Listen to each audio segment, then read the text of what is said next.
Good morning. Let's do that again. Good morning. That's so much better. Thank you. I'm so excited to be here today. Start this morning off with an esteemed panelist group over here, and I'm Sandy Chris.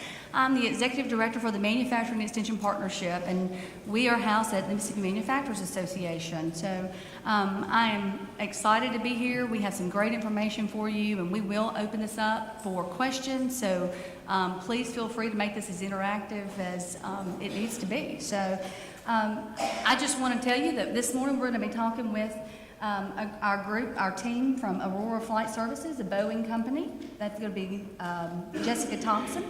We have Stephanie Murray from Bollinger Shipyards with us, Kyle Massenell from Winchester Ammunition, and John Kane from Northrop Grumman. So I'm going to give them an opportunity to introduce themselves, and then we'll get into some of our the meat of our panel. So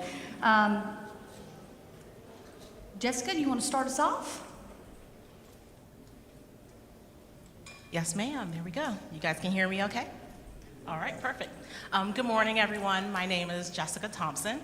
I am with Aurora Flight Sciences, over a part of Boeing, and I am based out of our Northern Virginia office. That's where we're headquartered. I'm in Manassas, Virginia, but I spend my time between that location. I'm in Columbus, Mississippi, at one of our manufacturing facilities, as well as Bridgeport, West Virginia. So my title, and I'll give you an explanation of what my group does. So I'm our manufacturing planning and development manager, and we have a few different things that we focus on. Planning and scheduling for all of our production programs and our development programs, capacity planning for all of our manufacturing facilities so that we know what new work we can take on, what new resources we may need. That's human resources or equipment. And then my group also focuses on training and development for our workforce. That's specifically within the manufacturing group. And we also focus on outreach within the communities that we work in and serve. So that's an overview of what I do. So just quick little information on Aurora. We are located, well, we have a few different locations, but our manufacturing specifically, those sites are here in Columbus, Mississippi, Bridgeport, West Virginia, and we have a smaller manufacturing group that's in the headquarters where I'm located in Manassas. We are also in Switzerland. We have a small satellite office that's out in California, and we're also located on MIT's campus. So most of our employees are housed out of those locations, but we can travel all over the place depending on the programs that we support. Many of those programs are split between different sites depending on the capacity and the technology capabilities of those sites. So I tell people that are coming in and looking for opportunities, either here in Mississippi or Bridgeport, wherever it is, you have the opportunity to really travel throughout all the sites and work on programs in different locations and touch different technologies and capabilities there. So let's go to the next slide. So a little bit more about what we actually do. So we support different customers, not just the DoD, but we also have commercial programs. We have a lot of different research and development programs that we support, which is why we're right there on MIT's campus. It makes it convenient for a lot of the flight ops and testing, drone type R&D programs that we're working on. And then here specifically in Mississippi and West Virginia, we support those R&D programs and rapid prototype programs if there are larger pieces that we need to manufacture to support those programs. And then outside of that, our main core customers where we're developing and producing larger scale products, some that are fitting onto military aircraft, helicopters, planes. We also have a space program that we work on. So we pretty much do everything across the board as far as the R&D and flight ops, and then the advanced manufacturing, specializing in composite manufacturing. So let's go, I think I have one more slide here. So this is just an example of one of the latest technologies that we have outfitted in our West Virginia facility. So as I mentioned earlier, our sites and what we do at each site is really specific to the capabilities and the capacities, depending on what programs that we're bringing in and the size of the parts and those complexities within each part.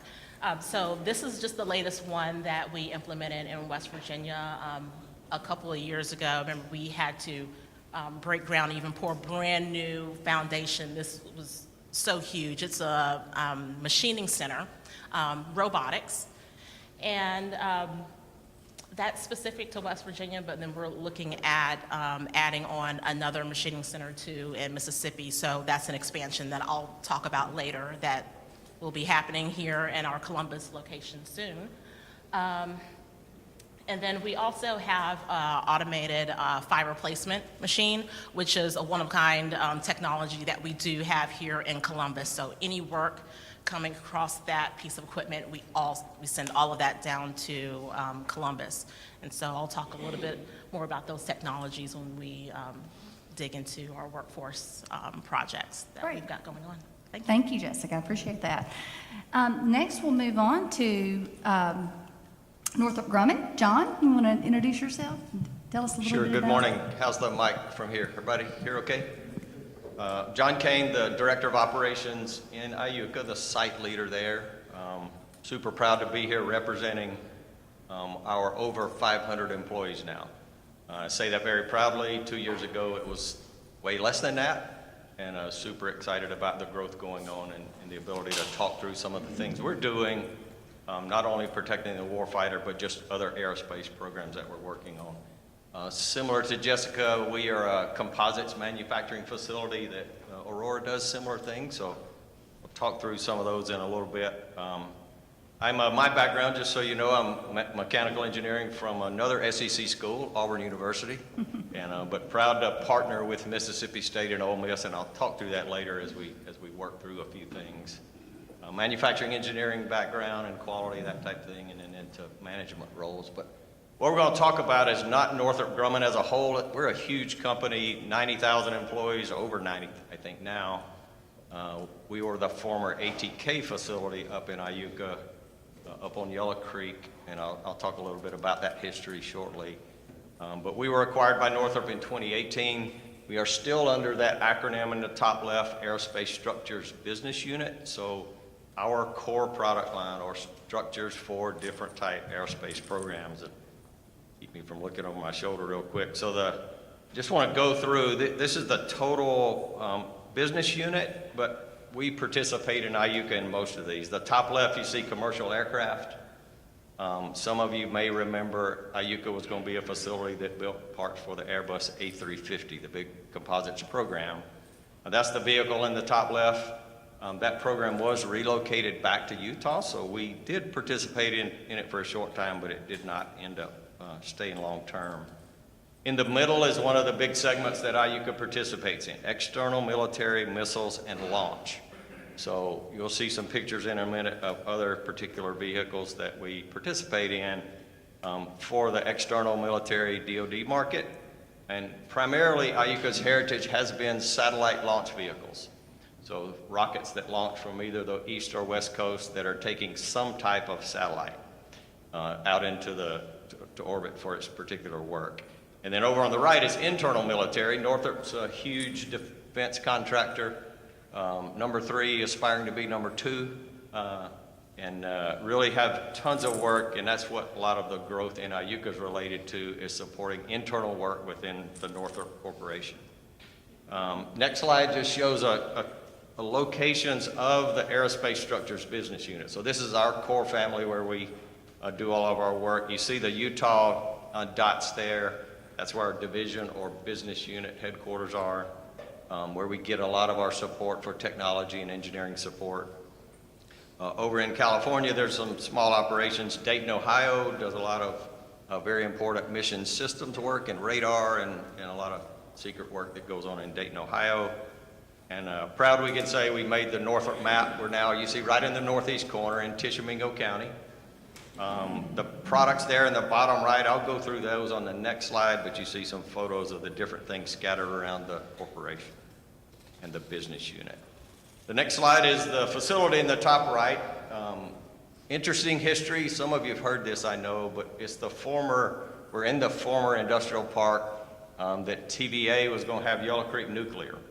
So just behind those buildings you see, you can find, if you happen to be up there, where the nuclear reactors are going to be. The pits are there, the turbine buildings there, the huge cooling towers about 25% completed, all the infrastructure for TVA to build Yellow Creek Nuclear. And that got started good, but of course didn't make it. It was dormant for a while, and then NASA came in to build the advanced solid rocket motor for the space shuttle program. And that was a huge deal in North Mississippi. It's the tri-state industrial park we're in. Alabama, Tennessee, Mississippi are all together to do that program. So the building, you see, go back real quick to the one, go back one. Next slide. No, go back. Oh, back one, okay. Yeah. Where's the building picture? Go back one more time. Well,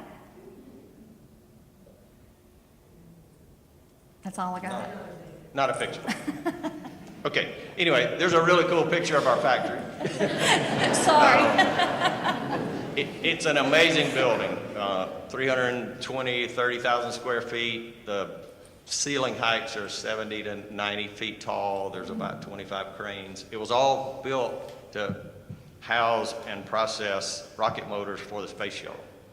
And of course, everybody knows the space shuttle program ended. There are lots of reasons that the program went away at the facility here. And then in 1998, ATK, or Alliant Tech Systems, was asked to participate with Boeing at the time to support the rockets that were being manufactured in Decatur, Alabama. If you've ever been from here up to Decatur on Highway 72, there's a huge rocket factory. It's very impressive for United Launch Alliance, which is a Boeing-Lockheed partnership, and that's where our products have gone for 25 years. So the pictures on the left, those are rocket structures built in Iuka. They're all carbon fiber. They're real complex processes in the top left. Give you a sense of what, when you say a satellite launch rocket, and the ones that we build parts for. The most recent Atlas V, which are those parts there, would be in the stack you see on the launch pad, was for a national reconnaissance and a U.S. Space Force satellite. So, said another simple way, a spy satellite. So as it's launched, you don't find out much information. About 3 minutes into the launch, it all goes dark and you don't know what happened. We know it was successful and it's going to do its job. The one right before that was a Delta IV Heavy. It's the largest rocket currently that launches vehicles. There are lots of people building bigger rockets that are soon to fly or attempt to fly. But the Delta IV Heavy, back in June, launched another national reconnaissance satellite, supposedly big as a school bus. So again, off doing important things for our country and defending our country. The Atlas V, again, for those parts, another interesting one, just to give you a sense, you don't realize these things are going on. It was a new satellite, a dual satellite payload for the national, the NOAA, the weather company, the National Weather Group, along with NASA about weather dynamics in space. So super important, and we're proud to be part of that. The one right before that, again, just a little more it's all about 5G and communications and your phone working and TV working, and again, we're proud to be part of that. The vehicle in the middle is Antares. That's an Orbital Sciences, which became part of ATK, which is now part of us. We build the whole top, about 25% of that vehicle. That launches the Cygnus cargo vessel that goes to the International Space Station. So we're proud to say we are supporting folks that are out living in space. I think it's really cool, I'll get a little geeky on you for a minute, that somebody can build parts in Iuka, put them on a rocket, take it to a launch site in Wallace, Virginia, launch it successfully. It's just a controlled explosion going up, and connect to the space station that's going 17,000 miles an hour, and hook onto it and unload food and experiments and warm chocolate chip cookies and all that stuff for the folks living on the space station. So we're proud of that, and that work is relatively new for us. I tell this if you come to the plant and get a tour. Right up the top, you see the American flag. When we moved the painting operation from Arizona to Iuka, the guys and gals that get to stencil and paint the American flag on a rocket that's going to the space station, that's pretty proud work.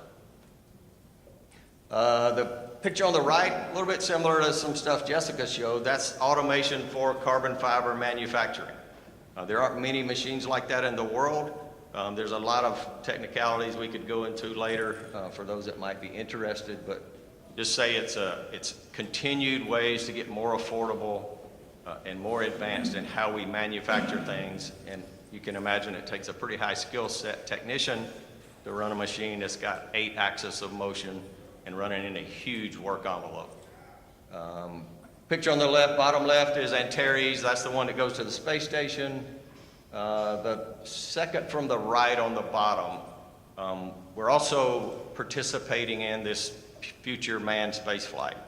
So that yellow cylinder you see there is a vessel that will go out in space. Some people say it's kind of like a truck stop. It's actually the HALO is the acronym, Human and Logistics Outpost. So it's a place that the future vehicles, SLS and Artemis, will go connect to and hook on there. The astronauts can get out, get in that, and it's an outpost, hang out to decide where they go next or continue their mission wherever. We're making a composite part between the motor on the left and the cylinder, the vessel on the right. And then our most recent new addition, one of the most recent on the right, is F-35, so that's the Joint Strike Fighter that Lockheed builds. We're a proud participant in building that vehicle. Northrop builds the center fuselage. And in Iuka, you see the weapons bay doors on the bottom of the vehicle hanging down. We're doing that assembly work in Iuka, so super proud to be part of that. I think that's the last slide of pictures. I think there's one more. One more? Oh, here we go. So on the left is the work cell that's doing the F-35 work.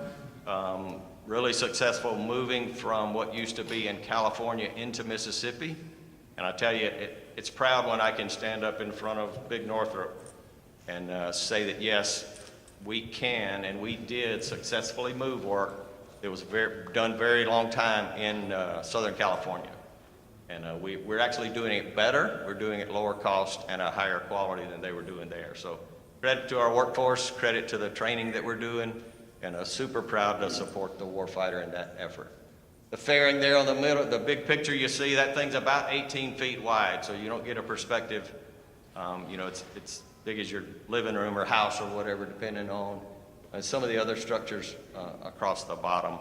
There's not a picture up here, but we also have a new program that's restricted or classified. All of our employees now are required to get a security clearance as they come in. And as I was prompted to tell you, if I say much more, I might have to kill you. That's for Courtney. Not quite that bad, but super excited and proud to support the Department of Defense. And again, proud to be here and look forward to today's program. The last picture there is we didn't have anything to do with it. It's also cool. Northrop built the James Webb Telescope, so to keep up with that. And we are proud to partner with Accelerate and all the good work they're doing. Great. Thank you, John. Next, we're going to move over to Bollinger Shipyards. And Stephanie, you want to introduce yourself and tell us a little bit about the work you do there? Sure. Can everyone hear me? Hi, my name is Stephanie Murray, and I am the Human Resources Manager for Bollinger Shipyards. So Bollinger is relatively new to Mississippi. They acquired Halter Marine in November of 2022. And so when I went to the marketing department and told them that I was going to have an opportunity to come here and introduce everybody to Bollinger Shipyards, they went a little crazy, and we have just a few slides to go through. So I apologize ahead of time. So just for your general information about the company, they are the largest privately owned shipyard in the United States. The facilities are located primarily in Louisiana and Mississippi, and we have 3 facilities in Mississippi. One is a new construction shipyard, one is a repair yard, and the other is a logistics facility. They've been in operation for 76 years, which is pretty impressive, and we have over 3,500 employees. So they are very dedicated to safety, and they have had I'm sorry, I'm still getting used to being part of Bollinger. I was with Halter for 12 years, so you have to forgive me. We've had safest shipyard, I think, since 2018. Is that what the previous slide said? So they're very committed to safety. Go to the next slide, please. Okay, so in Mississippi, now I'll talk about Louisiana a little bit, but I think that what we're concerned about is what are we doing in Mississippi? And in Mississippi, we are building on the new construction side 100% DoD ships and vessels for primarily the United States Marine and Coast Guard. We are doing some research vessels for NOAA as part of the Navy as well. Okay? So that's just an overview to show you where the different sites are located. The headquarters are located in Lockport, Louisiana. However, Mississippi Pascagoula New Construction Yard has the largest number of employees. So there we are, Pascagoula, Mississippi. We are the other shipyard, right? We're the baby. Ingalls is located on the far west side of Pascagoula, and Bollinger is located on the far east side of Pascagoula. Just to give you a general overview, that is our site. It's to the left side, that's Bayou Casat Parkway. On the opposite side of that is Chevron, which is the largest oil refinery in the United States. This that's closest to us is the new construction yard, and as we go further out, that is our repair facility. The furthest out from it is the Mississippi Sound. So one advantage that we have as a Mississippi facility is, and compared to the Louisiana facilities, is direct access to the Gulf of Mexico. So, and we're going to go into that as far as the capabilities of this facility. So these are the 4 vessels or 3 vessels and a caisson program that's under construction at our facility today. APL, which I think is a really cool thing.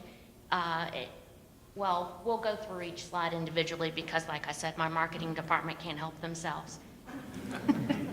So this is called an auxiliary personnel lighter, and basically what it is a floating hotel for the Navy.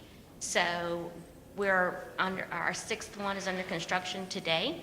And basically what these do is they're stationed at various ports for the Navy, and when the ships come in and they need to be refurbished or worked on, all of the personnel move out of their ships onto these barracks barges. The barges contain hospitals, restaurants. It's just like a little city, floating city for to meet any and all of their needs.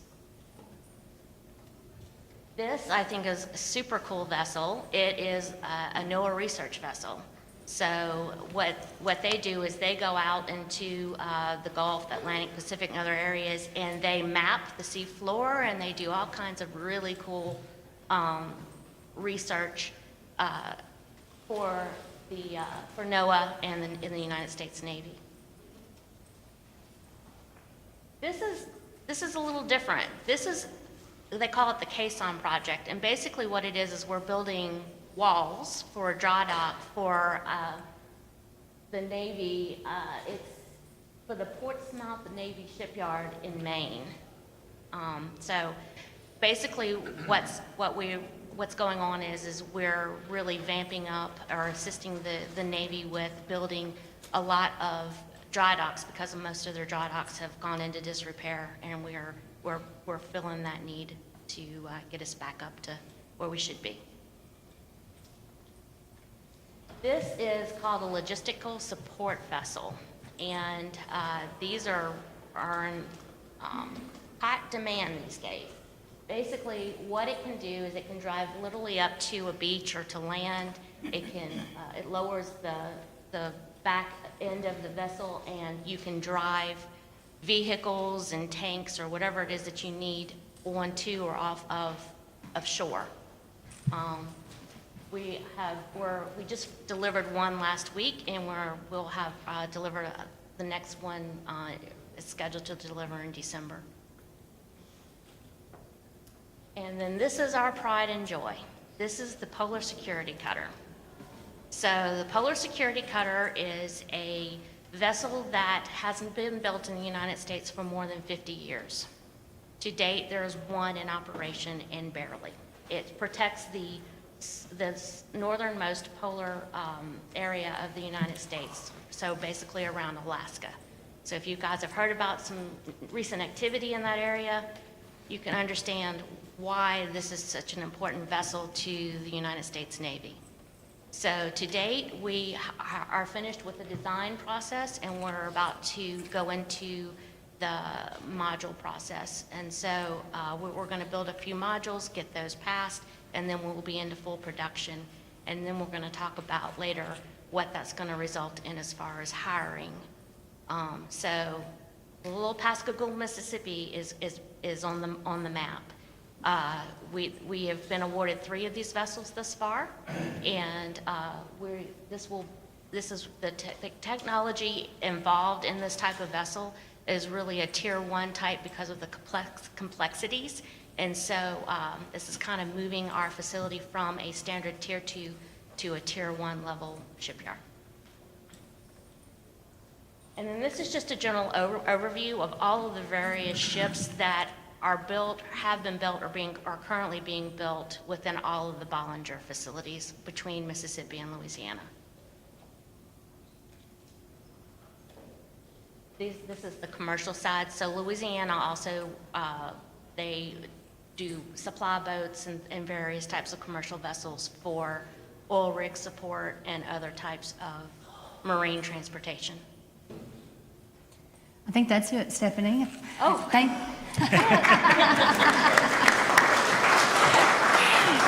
You know, it's amazing to find out all these things that are made right here in Mississippi, and how many Mississippians don't know what we actually make in our state. And so when you think of, where are my career coaches? Where are the career coaches out there? These are the kinds of things that you can get kids excited about. Hey, you're going to be making ships, and you're going to be working on ammunition and all of these things that protect our country. And so there's a lot of pride in that, so it's exciting. So last but not least, let's hear from Kyle Massenil from Winchester and talk to us a little bit about what you do at Winchester. Okay, thanks, Sandy. Audio okay? Over here? Okay, great. So pleasure here to go last, but certainly excited here to talk with everybody. So again, I'm Kyle Massinelli. I'm the general manager of the Winchester Ammunition Facility up there at the home of the Ole Miss Rebels there in Oxford, Mississippi. So there you go. I've got a hotty toddy out of that one.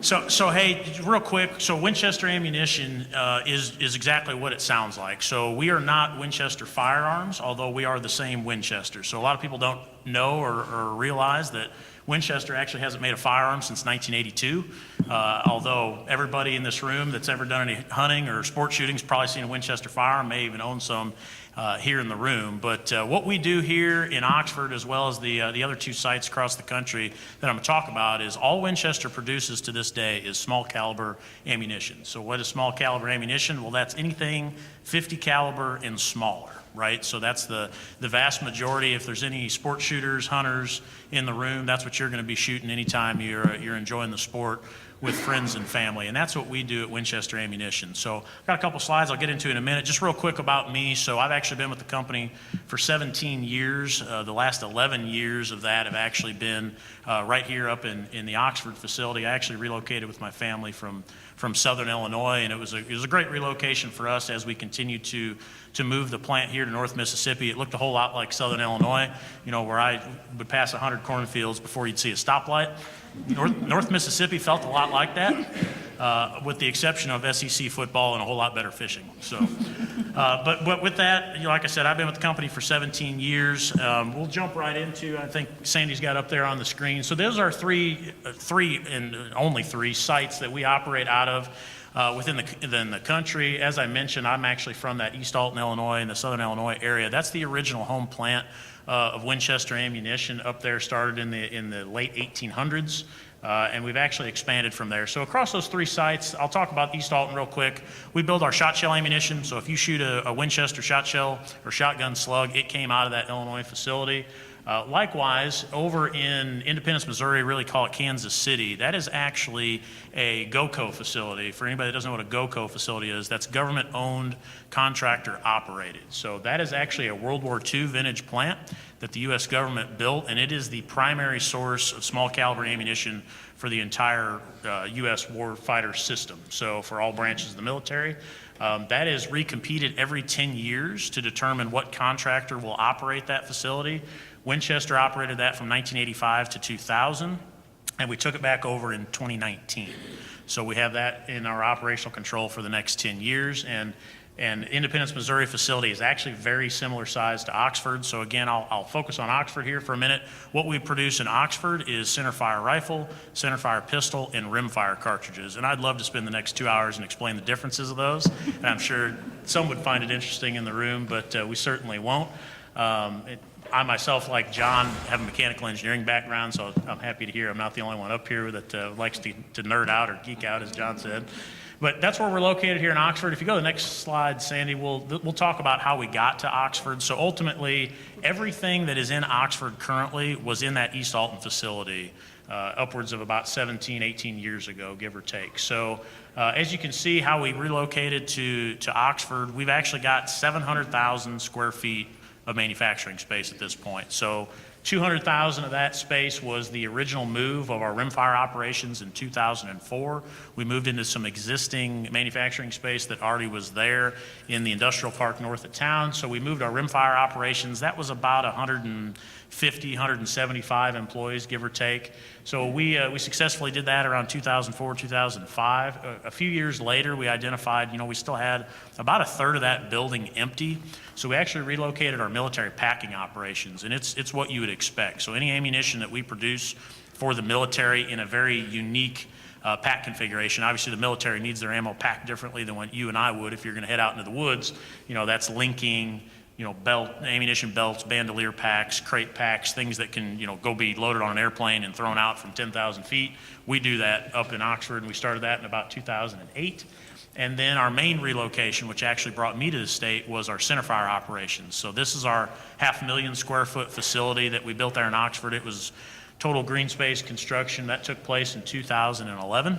And that was really about a 4 to 5 year journey for us, because anyone that pays attention to the ammo industry or the firearm industry, that was the biggest boom years that the industry's ever seen, was 2011 through 2013. So we've described many times it was really like changing the tire on a vehicle while going 70 mile an hour, because that's what we were doing. We were moving equipment down Interstate 55 as fast as we could during that period of time, and ultimately finished that relocation in the 2015, 2016 timeframe, and have really stabilized at this point at that location. So you can see the two buildings there. You kind of see the scope. So again, rimfire about 200,000 square feet, centerfire about 500,000 square feet.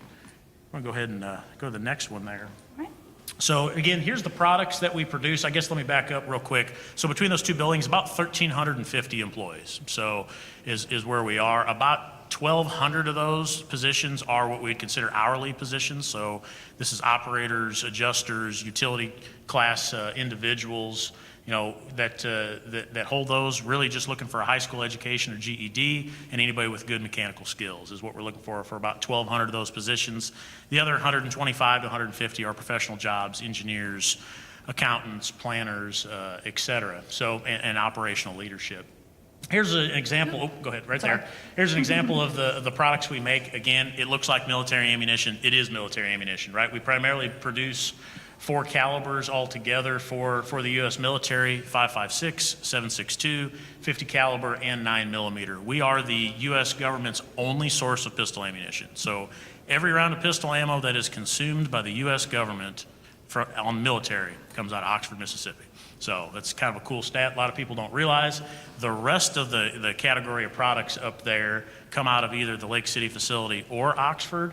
And the other stat that we really are proud of is, I said 100% comes out of pistol, comes out of Oxford.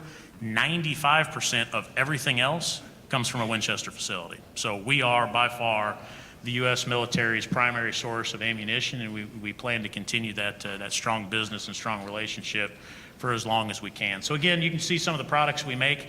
Military ammunition makes up about 20% of what we produce in Oxford. The rest of it is commercial ammunition that you and I would enjoy, or that we would sell to state and local law enforcement agencies, federal law enforcement agencies, Department of Justice, FBI, Homeland Security, Border Patrol, et cetera. We produce for all those different customers out of Oxford.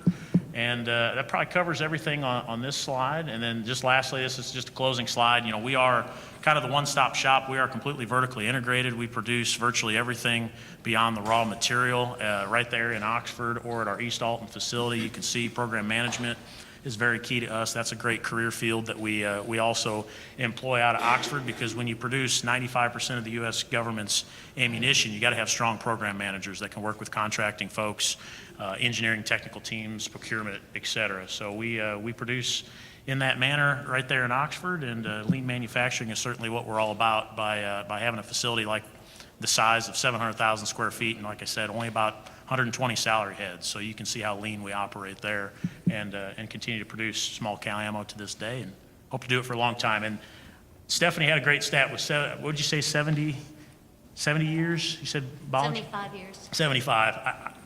157. Wow.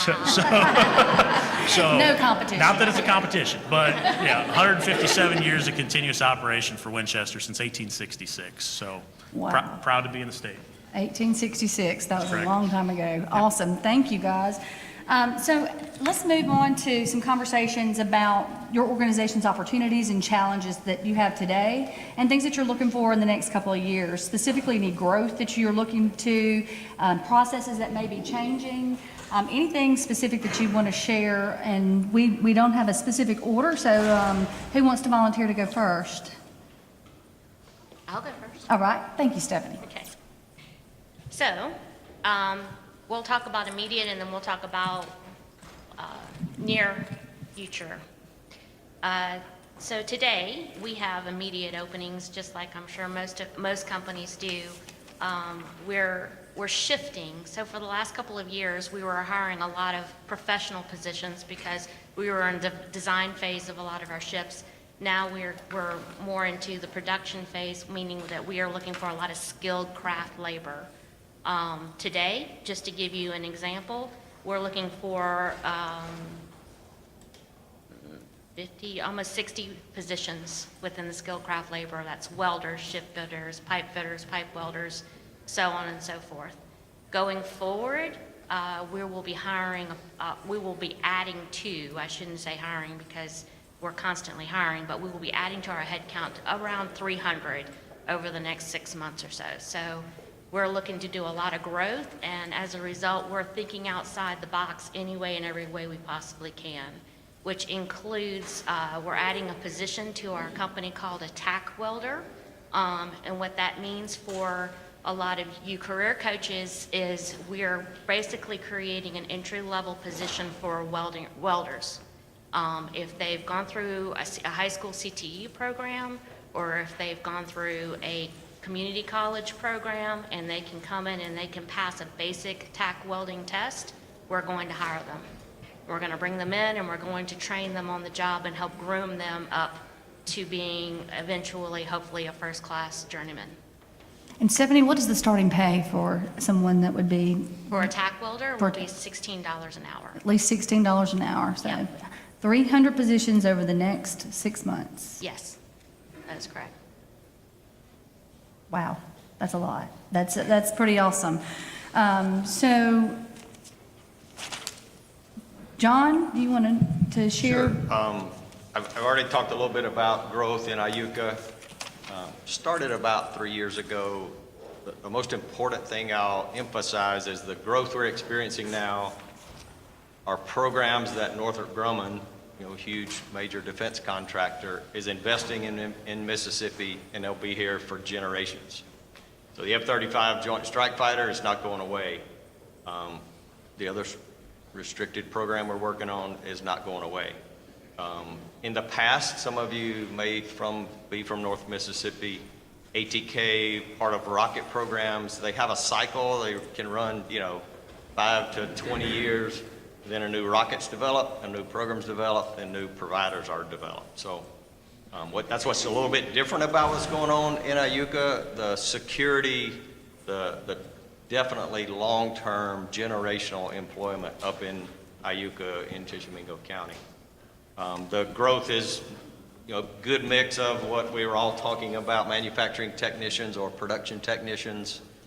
We can bring folks in that have good work habits, good dependability, and we're doing a lot of very rapid training, and we'll talk later, I'm sure, as the questions guide us about how we're doing that, how we're structuring some of that externally, but right now it's mostly internal with some partnerships locally. There are huge opportunities long-term for all the support groups. As you saw all of us talk, right? Engineering's a big deal in these type industries. All the other support folks, we had 2 finance interns this summer, from the local colleges that were there. So continue to look ahead. We're pretty much through a big ramp-up curve now for employment, but it's still going on, so there are still jobs posted. And they will continue to be as we sustain and just deal with internal moves. People move around, then we got to replace somebody. A lot of that going on. But I do think that the encouraging thing for me is that if somebody wanted to start in 5th grade and be a XYZ, degree person or just be a really good manufacturing technician, they could plan it now, and those jobs are going to be there for a long time. And super proud to be part of Northrop from that perspective.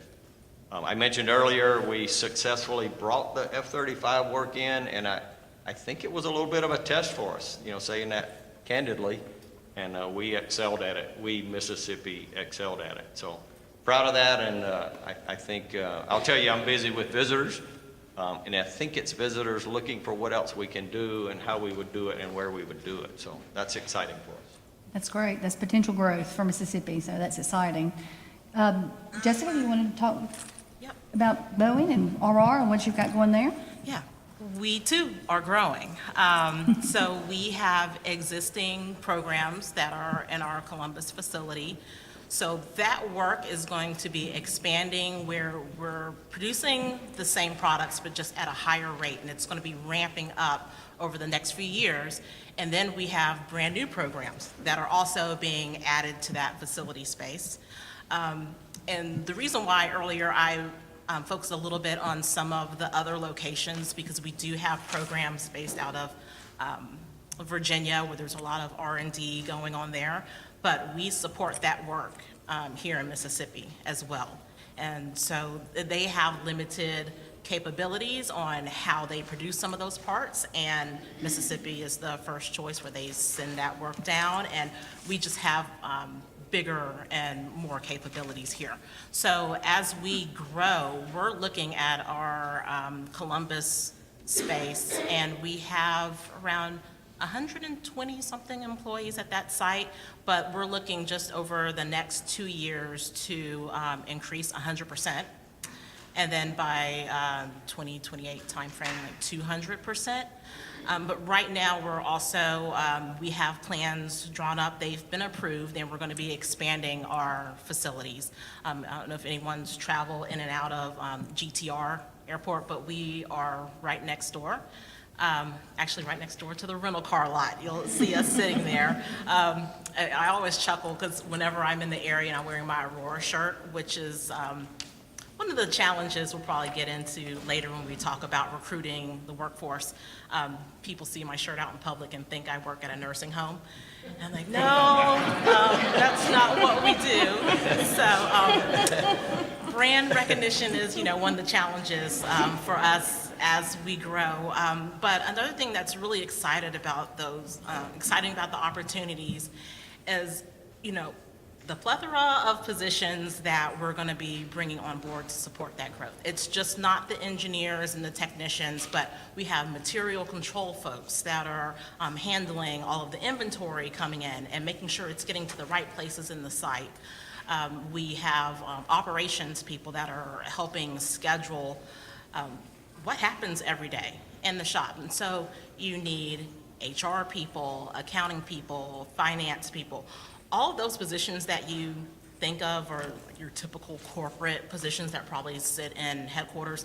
That's not the case, because our approach at Aurora is to have those skill sets pretty much everywhere. So even a financial analyst that might be supporting a program, they're not sitting in headquarters. And if they are, they're on the road a lot, because they are hands-on working with the program managers, or they're either based there right at the manufacturing site.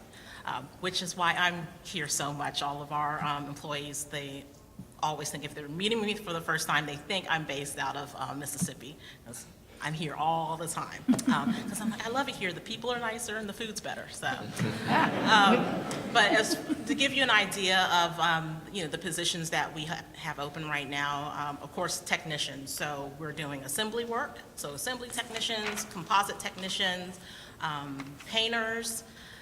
We have people that operate our machine centers, so trim technicians, and of course all those engineering roles to support all that work. And one thing I didn't mention, we actually have employees that are in 48 states. So what I have seen over the course of a few years, there has been a change in our approach before COVID versus after COVID. So I'm sure that you all may have experienced some changes in what that strategy and approach looks like.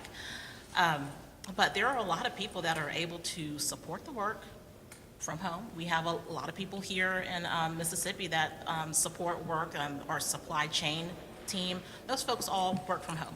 They can come in if they need to meet with project managers. So, take a look at all those opportunities and everything that we have posted on our site. A lot of it, you can work from anywhere. So I tell students that I meet all the time here working with the career coaches locally. Don't just assume that you always have to go into the plant, to find the opportunity, because I don't want to exclude people that might be interested in some kind of operations or scheduling or more business focused and that path. There are plenty of opportunities where you can stay here locally, support the business, and have a huge impact, not just here locally on our work, but you'll get to touch programs across the enterprise. Excellent, Justice. So do you think this, with shifting and changing through COVID, has made your with ability to work from home, has made your recruiting process easier? And are most of those folks still local to Mississippi, or are you hiring virtual employees from all over? How's that work? So I actually have an employee starting next week. He's based in New York. And that position that I have posted just happened to be a West Virginia position. So we are open to looking at positions, whoever meets the qualifications best. They don't have to be local for a lot of roles, but it's a little bit different for Mississippi and then our West Virginia site because it is manufacturing.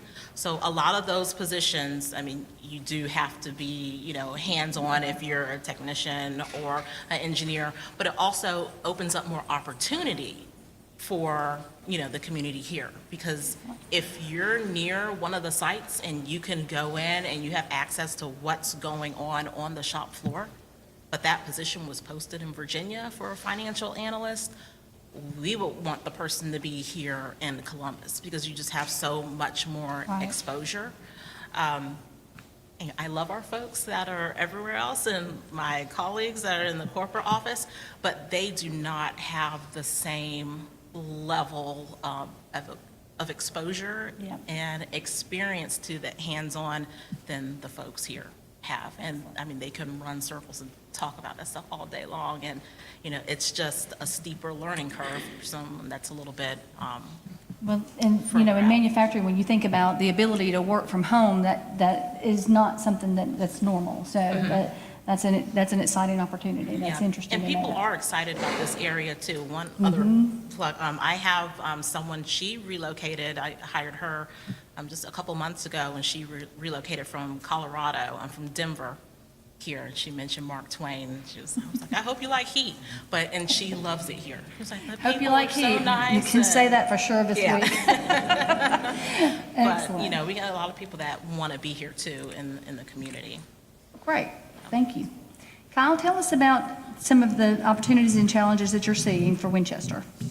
Yeah, sure, Sandy. So a little bit different than the other three individuals up here. I would not say Winchester is expanding right now. That expansion, as you saw on my slides, took place in the early, 2010s. But just because we're not expanding doesn't mean we're not continually hiring, right? When you have a workforce of 1,300 to 1,400 people, we're still hiring a couple hundred people a year, right? Just natural attrition that takes place. And I'd say the biggest opportunity, and excited to see all the career coaches out here is, I mentioned we only have about 125 salaried positions, and while it's always encouraging and we spend a lot of time partnering with like the Center for Manufacturing Excellence at Ole Miss and going there and talking to those individuals, while we have some professional opportunities for engineers and accountants and others, there's not very many of those opportunities that we can offer, and quite frankly, we don't have a lot of turnover in our salaried workforce once they get in. So it's not to say we don't hire new engineers every year or every other year, but the real opportunity for us is manufacturing, right? That 1,200 positions that I mentioned that we have of our hourly workforce. And, we're not, the term advanced manufacturing gets thrown out a lot. I would venture to say we're not necessarily an advanced manufacturing facility. While we have some modern equipment, especially in our packing lines and things like that where maximum efficiency is necessary, the vast majority of the equipment we have is what I'd call traditional manufacturing. It's mechanical power presses. We're moving metal, right? Ammunition doesn't make itself. It's got to be bent and twisted and formed into a given shape. But no one should come away from that to say it's hard or grueling labor. It's technical labor in that an individual needs to have good mechanical skills. They need to be able to take a part coming off one of those presses, measure it against gauges and say, I need to make this adjustment. I need to turn this bolt. I need to change this tool that's in this mechanical power press and to make it fit this gauge. And we're not looking for really advanced skill sets there. We're not looking for PLC programmers to be able to adjust on one of those type of pieces of equipment.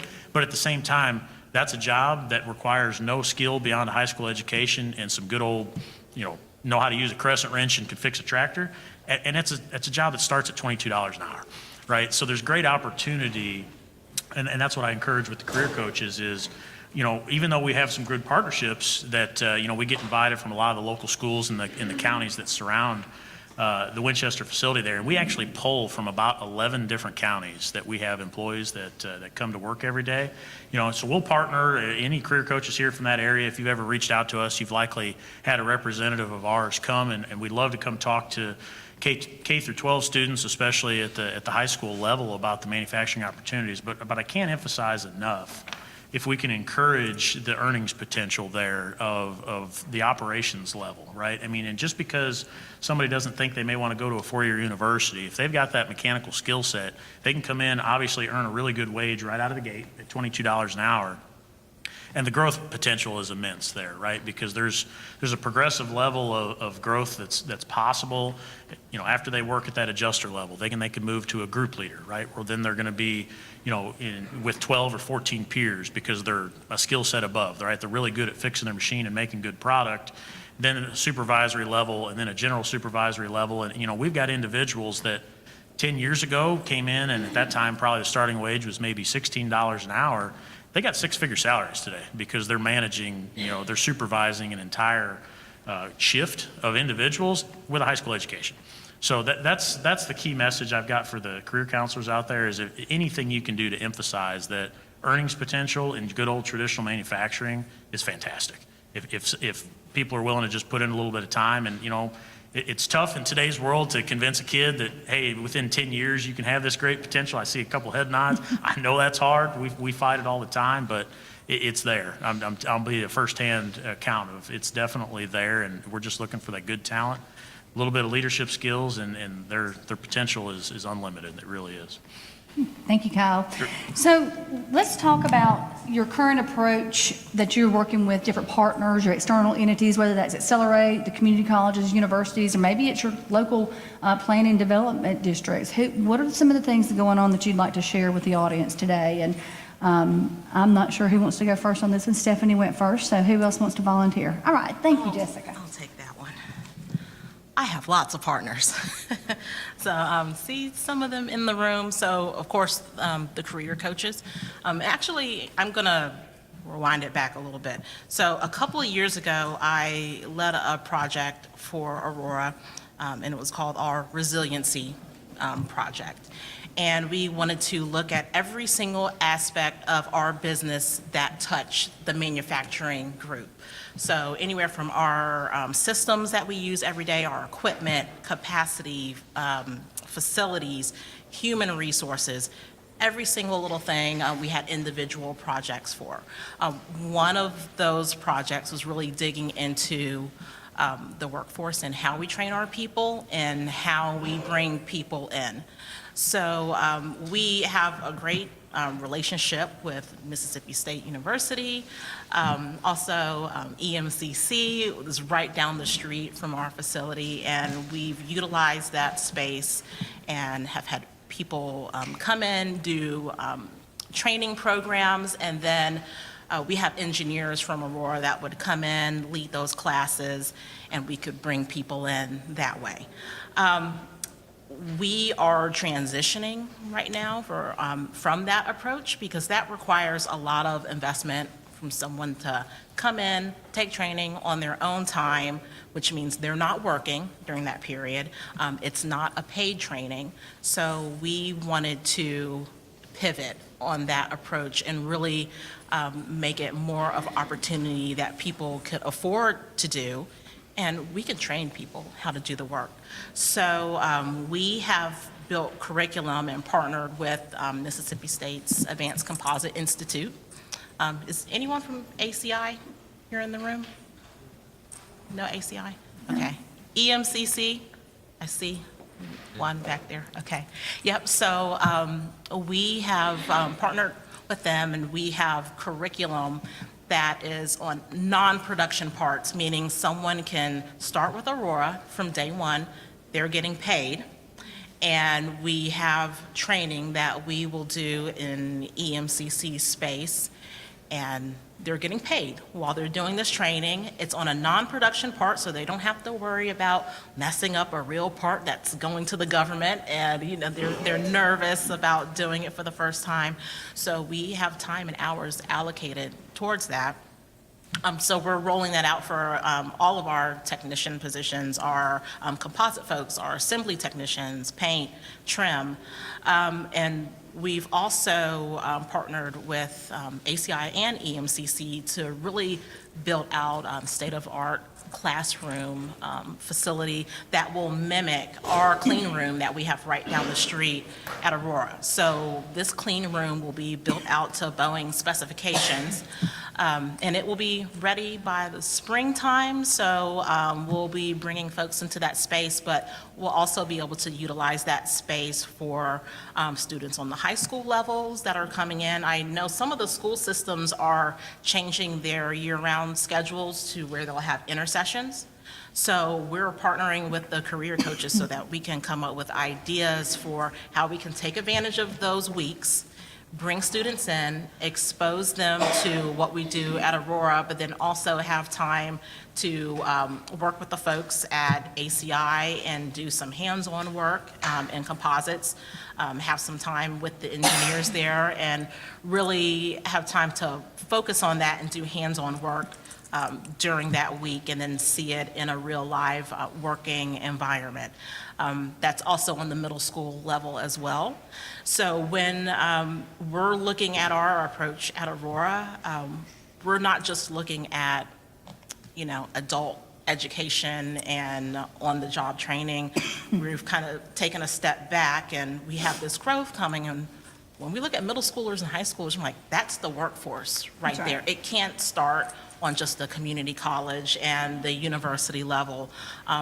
One thing that I did learn, I was doing a little bit of digging when I was working on this project. I said, I need to take a closer look into what the curriculum looks like in the community. So I'm digging through, I'm looking, and I pull out the schedule and I start calling up the managers. And I said, hey, I'm taking a look at this.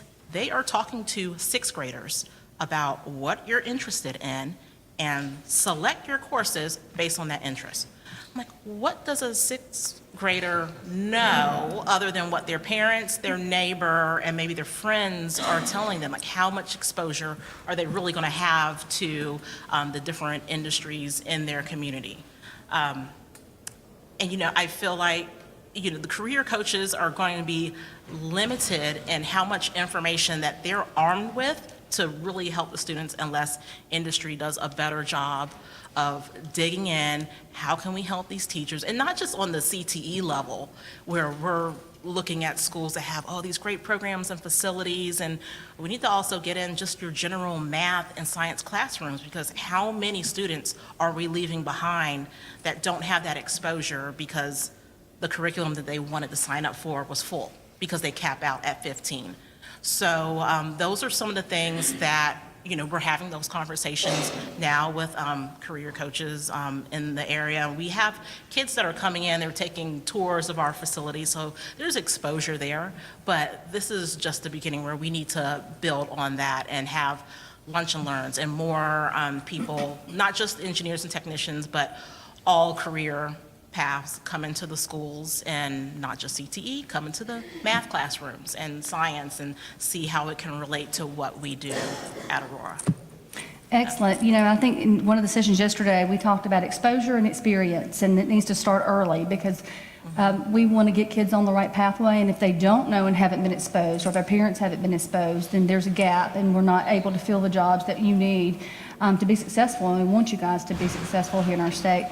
That's also a great example of a partnership that you have with community colleges and the universities. Education, and I've been in education for most of my career, doesn't always have the ability to turn on a dime when we have curriculum and we have SACs and accreditation and all of those things. But bringing the partnership, bringing that training to the site on how that is going to look in a real world scenario is a great example of that partnership. So that's commendable. Good job. Can I give an example? Absolutely, Kyle. So I'd like to give another example. We anybody in here from Northwest Community College?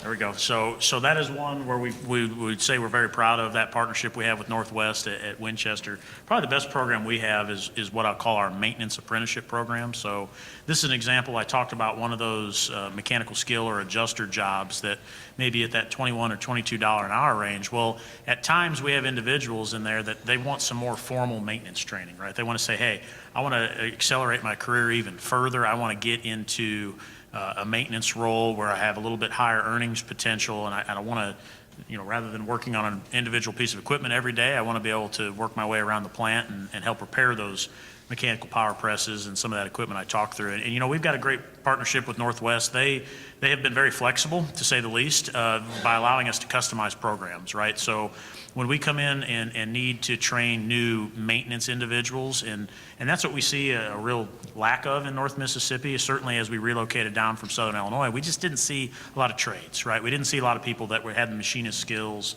electrical skills, et cetera, that we expected to see, and that's where we've had to kind of build that talent from within. So that partnership we have with Northwest is great.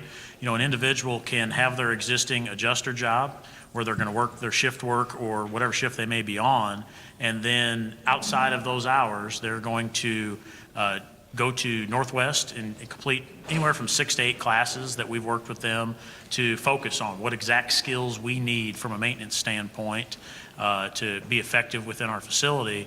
And then after they complete those 6 or 8 courses, which of course would be no cost to them, then they do what we call 300 hours of job shadowing, right? So then outside of the regular working hours, they're going to spend 2 to 4 hours of shadowing an existing maintenance technician around the plant, and then after that period of time, they graduate to what we call a maintenance trainee role. But immediately at that point, they just got themselves a $4 an hour raise, right? They've moved up an additional $4 an hour at that point, and then at that point, it's at their pace. So whatever point they become fully qualified as a maintenance technician, they'll move from a maintenance trainee to a full maintenance technician. There's another $3.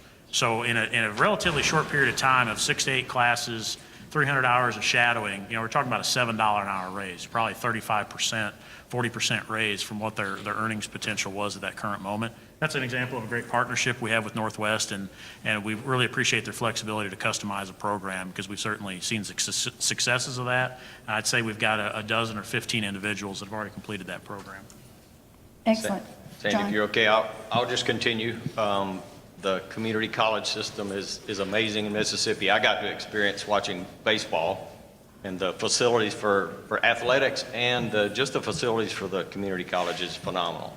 The education facilities, the lab. So we've had a long-term relationship with Northeast. Greg's sitting up here in the front, and Dr. Ford, I saw him earlier, a fantastic relationship with Northeast as we were part of ATK, but we never really had a need to do much new and different type things, participate in what they have available, but we now are taking a very different approach. We have a very specific product, we have a very specific process, and we have a very tight schedule.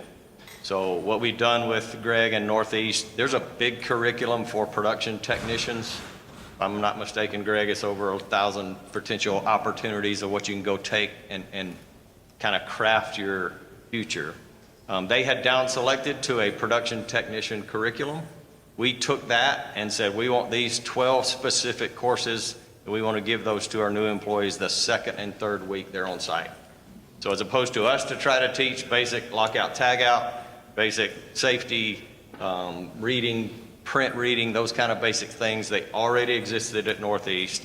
We crafted a very specific 2-week program using their online program with all their help. We put in some facilitators. It's mostly self-directed, but we got our own facilitators to help work that. What we're doing now, and it's super exciting, and this is what Mississippi should be proud of, with Mississippi State University and the Advanced Composite Institute that was mentioned, right? It's a phenomenal program. It's exactly what Aurora and Northrop Grumman and others that build composites needs.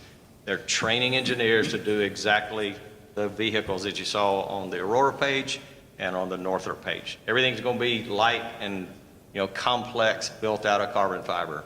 And Mississippi State has a very specific program for that. You can hear the partnership already with Aurora. We have that same partnership with Mississippi State. Fast forward over to our Ole Miss friends in the back. The Center for Manufacturing Excellence is amazing, right? It's set up for cost reduction. It's set up for problem solving. It's set up for productivity improvement. And of course, you apply that real easily to places like Toyota and all the big automotive companies that are in the Southeast. The same principles apply building an F-35 jet or building a rocket part. Those same things we need. So what we're trying to do now, and we're right in the infancy of it, but it needs to go really fast, and we appreciate Accelerate support to help us go fast. Our connection is going to be through Northeast, partnering with both Mississippi State and Ole Miss, and try to connect the dots. So we're targeting now, we've hired a lot of technicians, and we'll talk about the need for those long-term in a minute, but right now, we know that the advanced skills and potentially a 2-year degree or an engineering degree is what we're going to need. So if you take somebody that's in middle school, take somebody that's in high school, and just start connecting the dots and go through maybe you go through the technician program. Maybe you go through a 2-year certificate degree at Northeast, and then you start deciding, do you work in composites or do you work in true manufacturing, cost reduction, productivity improvement type things? And there's a real clear path for those. You could bounce in and out of those potentially, right?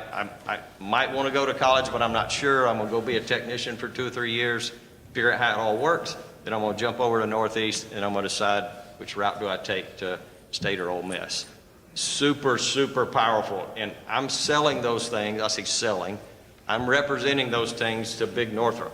I think there's huge opportunity across the corporation, a giant corporation like Northrop, that more stuff could come to Mississippi. we have to be prepared. We're making it this time. We're barely making it, and I'm very proud to say we're excelling at it. If they bring another big program, we got to be more ready than we are this time. So we're putting in some very similar things. I appreciate Jessica talking about the lab that they have at East Mississippi.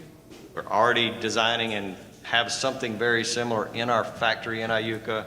We're going to double the size of that with some partnerships and help, and put both the composites work in there and the lean manufacturing productivity stuff in there.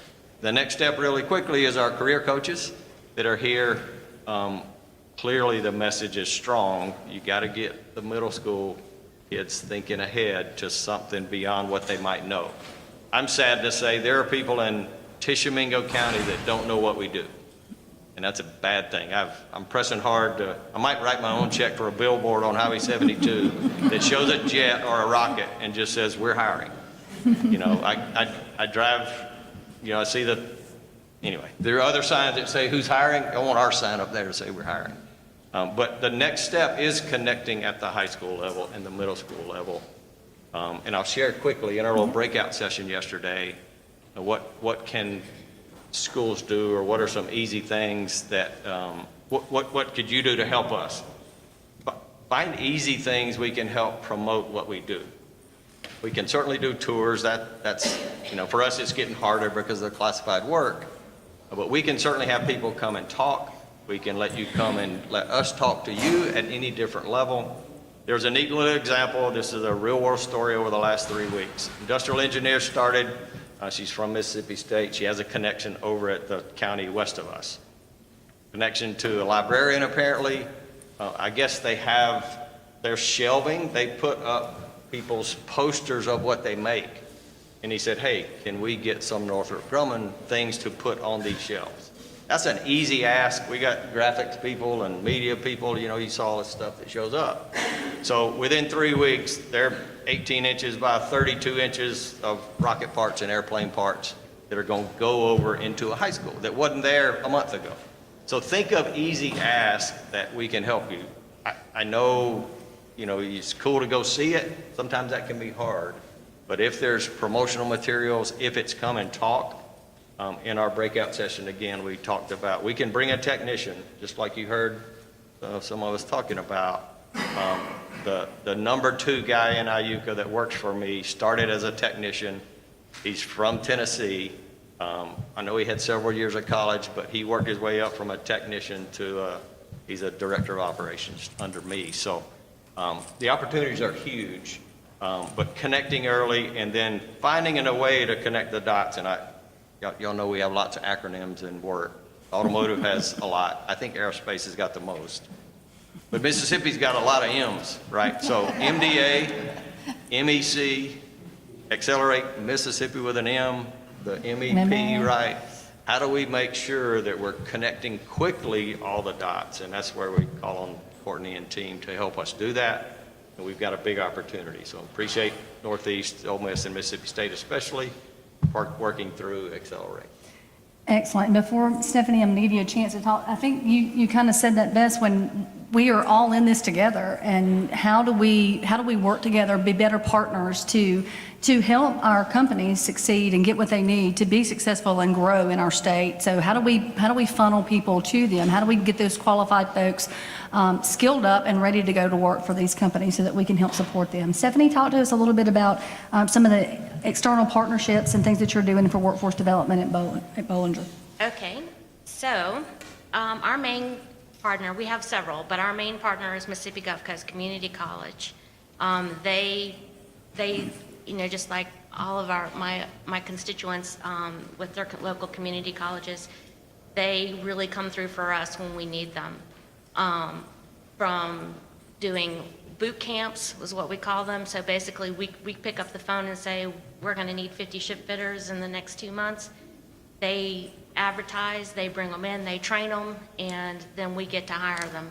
It's a great partnership, and it's really worked well for a long, long time. But they also help us on the professional side as well. We have done some reciprocating there. They help us with a lot of soft skills, leadership type courses. They also help us with software type training, And as a result, they came to us about a year ago and said, we need some help. Can you guys help us? We need to get Ship Constructor in here, which is a software that's built off of AutoCAD that most all shipyards use in the United States. There was only, I think, 3 major universities in the U.S. who was allowed to have that license.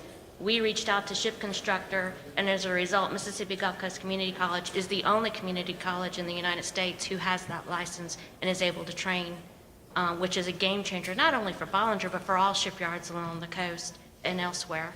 So we talk about challenges. I have to set the stage for you. We're Bollinger. We have 1,000 employees. We're in Pascagoula, Mississippi, with Ingalls, who has 11,000 employees competing for the same positions, and with Austell, who has about 5,000 employees, again, competing for the same positions. So we are not Austell and we are not Ingalls.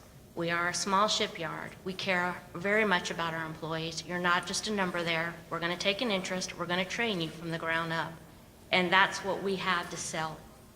As a result, another strong partnership who has really made a huge difference in our life, and I'm not just saying this because we're at this symposium, but it is definitely Accelerate Mississippi. And I want to share just a small, quick story with you guys. So a couple of months back, we received an invitation from the Navy to go to Virginia to present to them.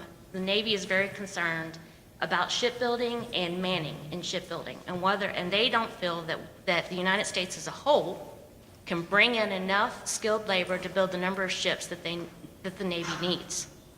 So they invited all the major shipyards in the United States that builds DoD ships for them, and they ahead of time asked us to put some information together. One of the big things they wanted to know is, what kind of partnerships do you have with your state? What kind of partnerships do you have with your cities, your counties, your educational institutions? Talk to us, because we need to know what you can bring to the table versus what we need to help in to try to come together as a partnership to strengthen the workforce, to build the ships of today and of the future. And it was a very short time frame that we had to pull this information together. I made a phone call to Tracy Yanez, and she made a phone call to Miss Courtney, and within a couple of days, we had a couple of phone calls. They gave us a lot of really good information, and we were able to go to the Navy in Virginia and say, we have this partnership. We have this commitment from the state. They're saying, you guys support us, they'll support us, and we're gonna come together and work as a team to make whatever it is happen. So I will forever be thankful for that. And as a result, believe it or not, Mississippi, specifically Bollinger Shipyard, really came across as superstars of that meeting. So we also have a Mississippi Ships Consortium, which is something that was formed by or through Accelerate Mississippi. And we are a part of that. That is funded by a grant that that's been put together, and it's to assist us with working as a team, which we need to, as shipbuilders, work together and not against each other. And I think over the last couple of years, and even more so each and every day, we're doing a better job of that because there's strength in numbers. And so we're working together as a consortium with our learning institutions, with our shipbuilders, to determine what it is that we can do to help strengthen the workforce for building the ships of the future. Thank you, Stephanie. And that leads me into talking about the Mississippi Ships Grant. And so we have a lot of partners involved in that. And a lot of the community colleges are involved in that, along with Accelerate and some of our companies. And, you know, as we are, one of the goals of that is to grow manufacturing, to grow our suppliers to our shipbuilders, to our defense community. So we are focusing on the Industry 4.0 aspect from the Manufacturing Extension Partnership and with Mississippi State on how can we help our companies become more technologically adept to do a lot of the things that you do at your companies.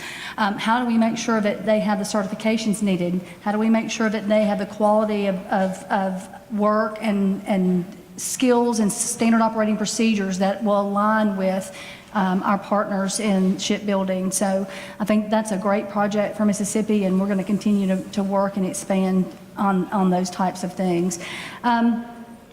So we're coming to a close end of our session, and I wanted to offer up some time for any of the panelists to, if there's something else that you want to add before we open it up to questions from our audience.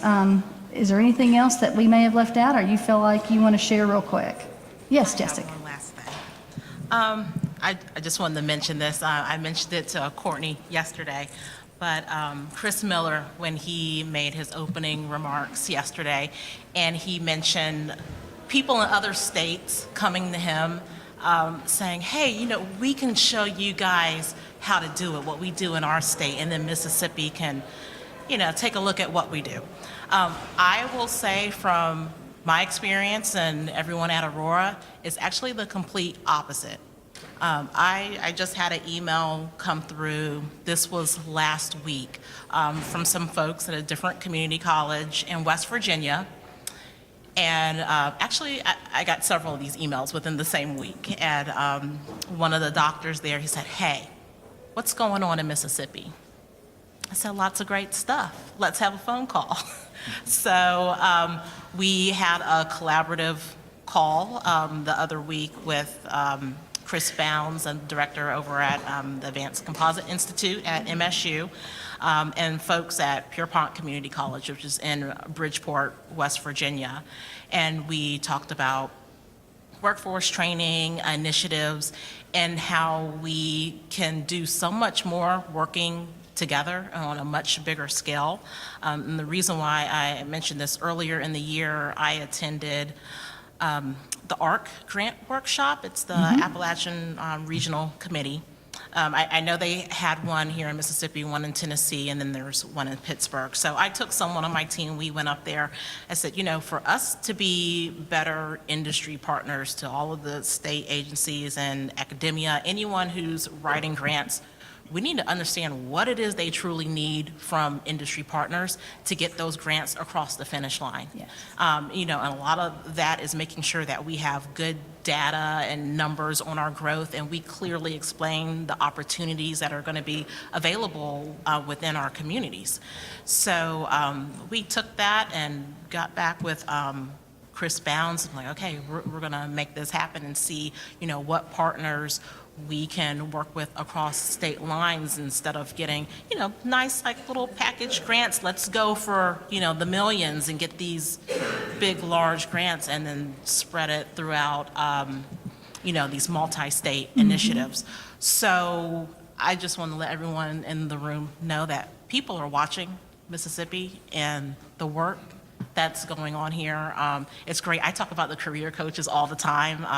I have monthly meetings that I do with our executive leadership, and they tune in. And it's interesting because now our CEO and other people are speaking on the things that are happening here. So I think that's a good example of just partnering together to make things happen. And this is going to be, I think, what initiates a lot of other projects for us, this collaborative environment that's being built with the career coaches. I got Major Williams right there in the front, and Jim, and I've been able to get to a few counties, but now I'm going to be able to get to more counties. So as career coaches, I would advise you to reach out to as many people as you can in the industries. Because I know you hear all this great information, and then it's like, okay, well then what do I do next? How do I really get, the right people to respond to my email, pick up the phone, and really make meaningful things happen that I can expose the students to, and a lot more than just a tour or simple information on what we do. There is more collaboration that can be done. I know from some of our conversations with Major Williams, with Jim, I went out to Choctaw High School. I've been going back with our marketing group and looking at ways we can do virtual field trips. I mean, you can't always just up and plan something on a dime. I know some counties have to plan it out at the beginning of the school year if they're going to do something in May. So every county is different. Your wish list, all those asks, send it so that we know what we can help and assist with. This is a great time of year because this is the time where we're putting our budgets together. I need more people, money. We have great ideas that we've already brainstormed, and now I want to make those things happen. So do not be shy, and let all of us know what you want. And also communicate to your students to advocate for themselves too. So when they come on these field trips or they're meeting industry partners, you know, that can't just start in college when they're away from mom and dad. Being a great advocate for yourself needs to, frankly, happen in the middle school and high school level. Start getting your feet wet. And I have several students that have my cell phone number. They call me. I've looked at their resumes. Some of them are not even going to go down a manufacturing route, a different route. I have someone interested in cybersecurity. Sent him over to the director, and he's going to MSU this year, and so they're trying to put a position together so he can roll right into that in the summertime. But that's because a student called my cell phone, and they're not afraid of hearing a no. Like, what is someone going to do but say no? And that's okay. So if you reach out to me, I will get to your county. I'm working my way, I'm gassing up my rental car. I'm trying to make my way through. But, you know, just really be candid and let us know what you need so we can make it happen. Well, you bring a great point, and that's about the relationships, and the relationships are important, and that's as our career coaches are working with students and working with our partners, and that's what we're doing, is building relationships, helping to build those pathways. It's crucially important. So I want to take a minute and open it up to the audience for any questions. Anybody have any questions for our panel today? Could the gentleman from Northern expound on exactly what's required to obtain and maintain a security clearance? Because I think that would be a barrier to entry. I'm sorry. Say it one more time. Could you expound on what it takes to attain and maintain a security clearance? Because that is something that you talked about as coming on board in your facility, and I think it's important for our students to understand what that means for them. Sure. So the question about what it takes to get a security clearance and to maintain it. It's new to us in IUCA. It's new to the former ATK facility and all our employees. I'll tell you, it's an extensive background check. You know, I had to do it myself 7 years ago now. And it's all about your past and your history. And, you know, without going into gory detail, just think of every facet. If you haven't moved, you've lived in the same house, you've got one car, you've had one loan, you're probably gonna go through pretty quick. If you went to college and had fun and moved around 3 states and changed jobs 5 times, and it may take a little longer. Now, those are very general terms, obviously. You know, I have some of my family's military, and one of my, now I'm getting very personal perspective. He said probably the most important that will slow things down is your financial situation. And you can just think through what that might be all about. So, but it can take, once you apply, it's a pretty extensive online application. You know, it can take time to do it. You gotta, you know, depending on how old you are, you gotta, they interviewed my neighbors across the street. They called a neighbor from Georgia where I used to live. Those type things. Takes a little while to get all the information in. From there, it can take anywhere from 6 to X months to get your Department of Defense interview to be cleared to the Department of Defense. After that, you typically have to get some type of program clearance. So we are working on a very specific program, and that requires another 2 or 3 months of approval. So. Yeah, Andy, Please. go ahead.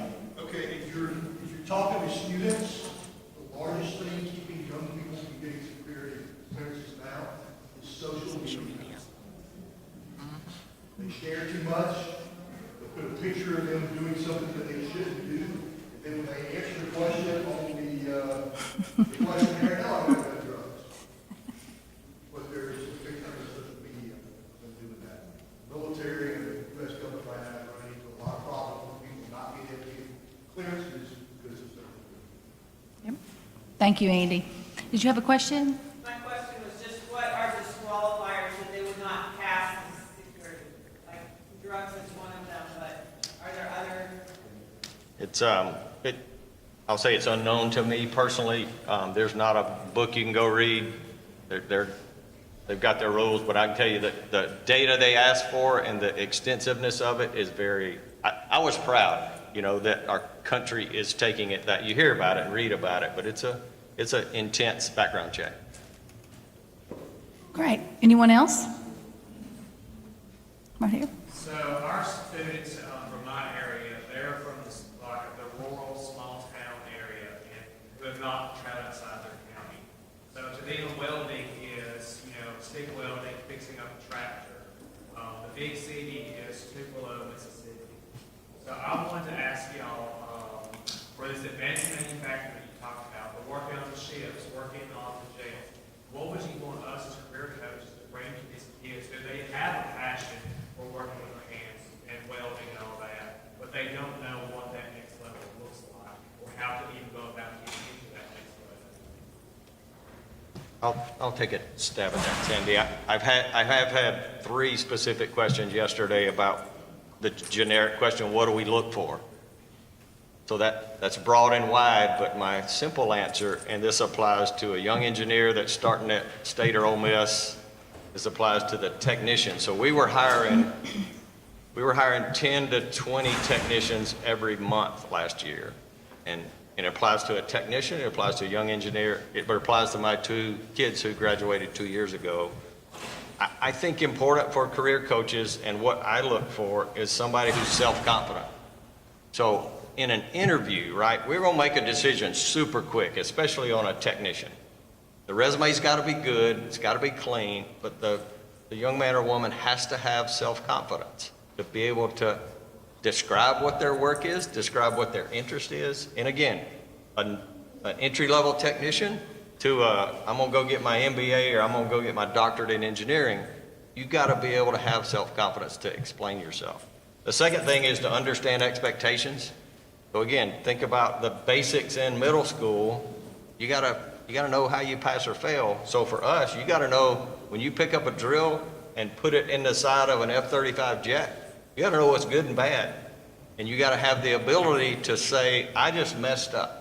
And the self-confidence, back to the self-confidence, to say, we just made a problem, absolutely a mistake, nothing intentional, but we gotta stop. And then the biggest thing that the universities are help teaching, and I hope we're continuing to push it down further, is just basic problem solving. Why did I make a mistake? Why did I put the wrong hole in the side of an F-35 jet? So anyway, those are some little things I think takeaways to help reinforcing. And again, my final thing, if my kids heard anything, you have to be able to talk to an adult. So communications is so basic. Good grades are good, your resume's good, your experience, whatever you did is good, but you have to be able to talk to an adult. Meaning you have to be self-confident and get in front of them and talk what you're good at. Thank you. That's very good. We talk about those soft skills, necessary skills to be successful in any type of work. And I think that's not just for manufacturing, that's across all of our disciplines. I want to just thank the panel today. You guys have done a fantastic job. We appreciate y'all. Give them a round of applause today.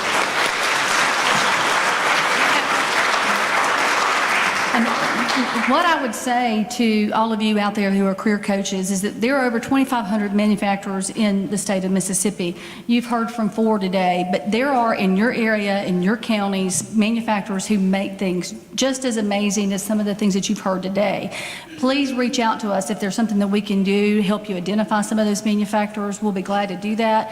And I want to challenge each of you to do something special for Manufacturing Day this year. It's on October the 6th. So we would love to partner with you guys and truly make an impact. Get on the calendar for some great things that we can do. So I want to challenge each of you, your career coaches, your colleges, your universities. What can you do on October 6th, and how can we partner with you on that? So I thank everybody for your attention today, and appreciate the panel again. So y'all have a good rest of the day. And now we're headed to lunch. So there you go. Good job. Okay, I'm in.